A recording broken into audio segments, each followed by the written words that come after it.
ہمارے ذہنوں میں جو معیارات بیٹھے ہوئے ہیں وہ کیا ہے؟ کامیابی پیسے سے ہے، کامیابی جائیداد سے ہے، کامیابی کاروبار سے ہے، کامیابی شہرت سے ہے، کامیابی اقتدار سے ہے. یہ معیارات ہیں. جو جتنا دولت مند اتنا کامیاب، جو جتنا مشہور اتنا کامیاب، جو جتنا پاپولر اتنا کامیاب، جو حکومت پر پہنچ گیا کامیاب، جس نے بڑا کاروبار جما لیا کامیاب، جس نے بہت جائیداد بنا لی کامیاب. یہی ہے اصل میں ساری بس کی گانٹھ. جو تصور کامیابی کا ہوگا اسی کے مطابق آپ کی بھاگ دوڑ ہوگی، اسی کے لیے جد و جہد ہوگی، اسی کے لیے توانائیاں صرف ہوں گی، اسی کے لیے دن رات کی مشقت ہوگی. یہ ہے اصل شے جس کی یہاں نفی ہو رہی ہے.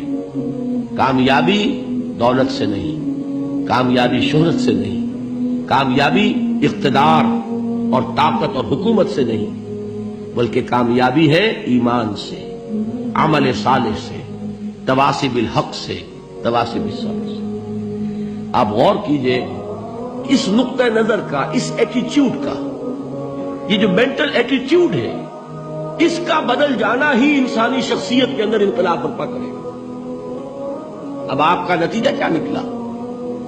اگر تو دولت سے کامیابی ہوتی تو قارون بہت کامیاب تھا، اگر حکومت سے کامیابی ہوتی تو فرعون اور نمرود بہت کامیاب تھے.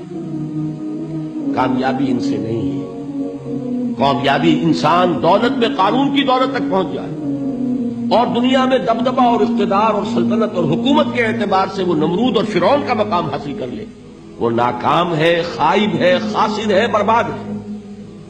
اور ابو ذر غفاری کامیاب ہے، چاہے ان کے پاس کچھ نہیں تھا، جھونپڑی تک نہیں تھی، کوئی گھر نہیں تھا. حضور نے فرمایا ہے اللہ کے کچھ بندے ایسے ہوتے ہیں جو کسی محفل میں جانا چاہیں تو انہیں اجازت نہ ملے، جو کہیں اگر رشتہ کرنا چاہے کوئی ان سے رشتہ کرنے کو تیار نہ، کہیں کوئی سفارش کرنا چاہے تو ان کی کوئی بات ہی نہ سنے. لیکن اللہ کے ہاں ان کا وہ مقام ہے کہ اگر بھولے سے بھی کسی بات پر قسم کھا بیٹھتے ہیں تو اللہ ان کے قسم کی لاج رکھتا ہے. یہ ہے فرق. یہ جان لیجیے اچھی طرح. اس بات کا مان لینا آسان، اس پر سبحان اللہ کہنا آسان، لیکن اس کے مطابق آپ کے اپنے ذہن کا بدل جانا بہت مشکل. اس لیے کہ ہم متاثر ہوتے ہیں اپنے ماحول سے. وہ بڑا محل ہے، دیکھ کر ایک دفعہ جھرجھری آتی ہے، وہ بڑی سی 20 فٹ لمبی کار سناٹے کے ساتھ آپ کے پاس سے گزر گئی.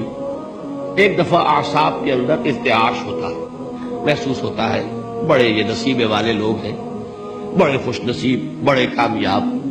حالانکہ کچھ معلوم نہیں کہ یہی سب سے بڑی بد نصیبی ہو سکتا ہے کہ یہی سب سے بڑی ناکامی ہو. اگر ذہنوں میں یہ بات بیٹھ جائے کامیابی کس شے سے. یہی وجہ دیکھیے قرآن مجید میں بارہا آپ دیکھیں اولئک هم المفلحون، یہ ہے لوگ کامیاب ہونے والے. آج یہ آپ نے نماز میں وہ آیات سنی، یا ایھا الذین آمنوا ارکعوا واسجدوا واعبدوا ربکم وافعلوا الخیر لعلکم تفلحون. اے ایمان والو، رکوع کرو، سجدہ کرو، اپنے رب کی پرستش اور بندگی کرو اور اچھے کام کرو تاکہ تم کامیاب ہو جاؤ. تو کامیابی کن چیزوں سے ہے؟ یہ ہے سب سے بڑا سبق. یہ ہمارے دل میں اگر بات بیٹھ جائے، ٹھک جائے، تو زندگی بدل جائے گی. صبح و شام بدل جائیں گے، نقشے بدل جائیں گے، بھاگ دوڑ کا رنگ بدل جائے گا، ویلیو سٹرکچر بدل جائے گا. آج وہ ایک چیز نہایت اہم نظر آ رہی ہے، کل نہایت غیر اہم نظر آئے گی. جیسے کہ حضور کی حدیث ہے ما لی وللدنیا، مجھے تمہاری اس دنیا سے کیا سروکار ہے.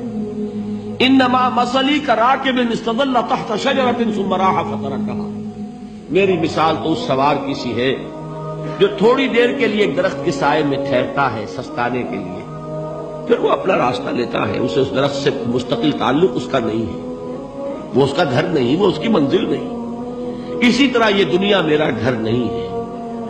اب دیکھیے ہم کہتے ہیں انا للہ و انا الیہ راجعون، ہم تو مسافر ہیں، ہم اللہ کے پاس سے آئے، اللہ کی طرف ہمیں لوٹ جانا ہے.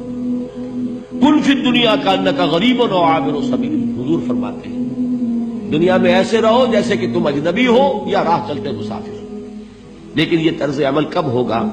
جبکہ یہ آیت ہمارے ذہنوں کے اندر بیٹھ گئی ہو، والعصر ان الانسان لفی خسر الا الذین آمنوا وعملوا الصالحات وتواصوا بالحق وتواصوا بالصبر۔ یہ ہے اصل بات جو میں نے عرض کیا تھا کہ میں بتاؤں گا صحابہ کیوں ایک دوسرے کو یاد دلاتے تھے۔ اس لیے کہ دیکھیے جیسے برف باری اگر ہو رہی ہو، آپ باہر نکلیں گے تو برف آپ کے کپڑوں پر جم جاتی ہے نا، تو آپ جھٹکتے ہیں کپڑوں کو تاکہ برف ہٹ جائے۔